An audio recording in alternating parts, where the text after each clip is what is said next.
রসুনলতা বা গার্লিক ভিন এটি বিগ্নোনিয়াসি ফ্যামিলির অন্তর্গত বিপরীতমুখী পুষ্পসজ্জিত কাস্টল পত্ররোহী। এর পাতা ঘষে রসুনের মতো গন্ধ পাওয়া যায় বলে এ লতাটির এমন নামকরণ করা হয়েছে। তবে গাছের নিকটে গেলেও কিন্তু এর গন্ধ পাওয়া যায় না। এ লতাটির আদি নিবাস আমেরিকার উত্তর অঞ্চলে।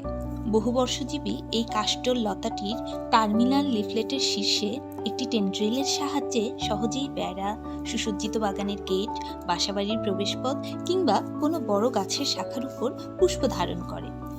শীতের প্রারম্ভে ফুল দৃশ্যমান থাকে, তখন সুন্দর এক অবয়বে বর্ণিল সৌন্দর্যময়তায় হৃদয় মন ভরে ওঠে। এর কর্ষিক পেনিকেল আকৃতির পুষ্পমঞ্জুরিতে সাধারণত 3টি একক ফুল পেয়ালাকৃতির বিতির উপর সজ্জিত থাকে।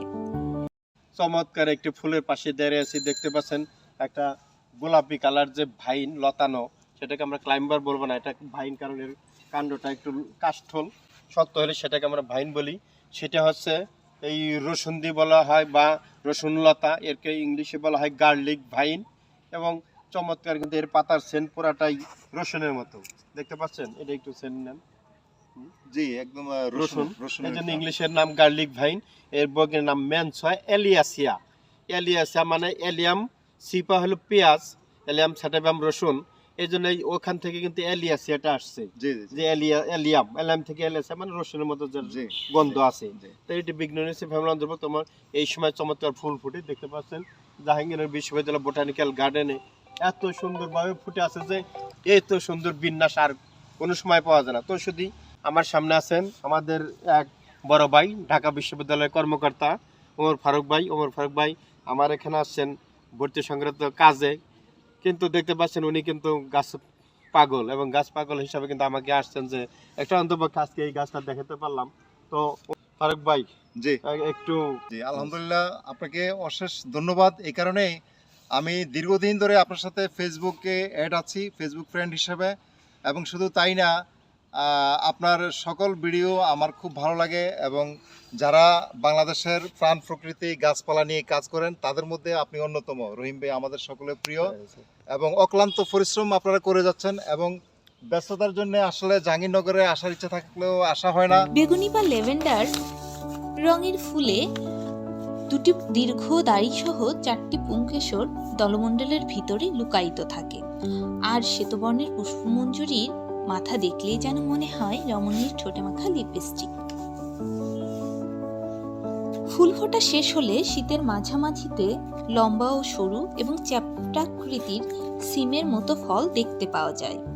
গুরুত্বপূর্ণ রাসায়নিক উপাদানের উপস্থিতির কারণে অনেক ঔষধি গুণও রয়েছে এই লতাটির। অ্যান্টিসেপটিক, মূত্রবর্ধক, বেদনানাশক ও জ্বরে এটি ব্যবহৃত হয়। এছাড়াও উচ্চ রক্তচাপ, আর্থ্রাইটিস এবং ব্যথায় এর ব্যবহার রয়েছে বলে জানা যায়। এবং আপনাকে পেয়ে আমি খুব খুশি হলাম। তো আপনি এই যে জাহাঙ্গীরনগর যে বোটানির যে গার্ডেন, সেই গার্ডেনে প্রবেশের ব্যবস্থা করে দিয়েছেন, এটা আপনার বদৌলতে হয়েছে, সেজন্য ধন্যবাদ। এবং এখানে অনেক রকমের লতাগুল্ম বৃক্ষরাজি আছে, তার মধ্যে এখানে যে ফুলটা, যেটাকে রসুন্দি বা রহিম ভাই বলেছেন, এটার বৈজ্ঞানিক নাম সহ বর্ণনা দিয়েছে আপনাদের কাছে। এই ফুলটা আমি দেখেছি বিক্ষিপ্ত আকারে, কিন্তু এখানে দেখলাম ভিন্নভাবে যে এত অজস্র ফুল, এটাতে পাতা দেখা যাচ্ছে না। আপনারা দেখেন, পাতার চেয়ে এখানে ফুলের সংখ্যা অনেক বেশি।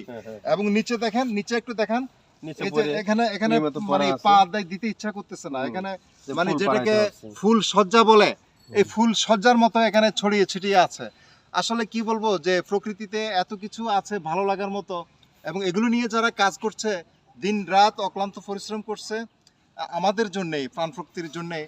তো রহিম ভাইকে অশেষ ধন্যবাদ। রহিম ভাই এগুলি নিয়ে চলমান থাকুক, ওনার এই কর্মস্পৃহা, এবং আমাদের পরবর্তী জেনারেশনের মাধ্যমেও এই প্রাণ প্রকৃতির যে গুরুত্ব, প্রয়োজনীয়তা, এটা ছড়িয়ে দিক।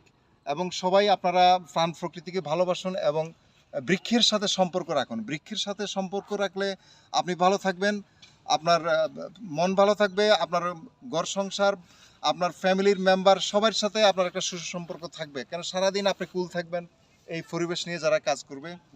তো ধন্যবাদ রহিম ভাইকে, আমাকে এখানে রহিম ভাইয়ের সাথে একটু কথা বলার সুযোগ দেওয়ার জন্য। ভালো থাকবেন হ্যাঁ, আপনারা। আসসালামু ধন্যবাদ আলাইকুম। ওমর ফারুক ভাই। এই যে দেখতে পাচ্ছেন এই ফুলগুলো কিন্তু দেখতে মনে হয় একটা লিপস্টিকের মতো না? জি জি। মনে হয় যে লিপস্টিক, এটা ঠোঁটে লাগানো যাবে, কোনো এক রমণী ঠোঁটে লাগালে হয়তো তার সৌন্দর্য আরও বেড়ে যাবে। এইরকম প্রকৃতির এই যে ন্যাচারাল এবং এর যে সৌন্দর্যের ফুল, এটার যে কালার, অর্থাৎ আল্লাহ তাআলা যে সৌন্দর্য প্রকৃতি দিয়েছেন, এই সৌন্দর্য কিন্তু মানুষের পক্ষে সম্ভব না। অতএব আল্লাহর সৃষ্টির রহস্য এবং তার সৌন্দর্য অপার। তবে আমরা শুধু পারি এর সৌন্দর্য উপভোগ করতে এবং মানুষের মাঝে এই সৌন্দর্য বিলিয়ে দিতে, রক্ষণাবেক্ষণ করতে।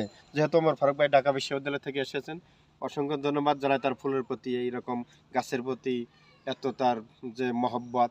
তো ওমর ফারুক ভাই ভালো থাকবেন, নিশ্চয়ই আবার আপনিও দেখা ভালো হবে। থাকবেন, অবশ্যই দেখা হবে। আমরা গাছের সাথে থাকবো, আপনারাও থাকবেন। ধন্যবাদ সবাইকে। ধন্যবাদ। আসসালামু আলাইকুম।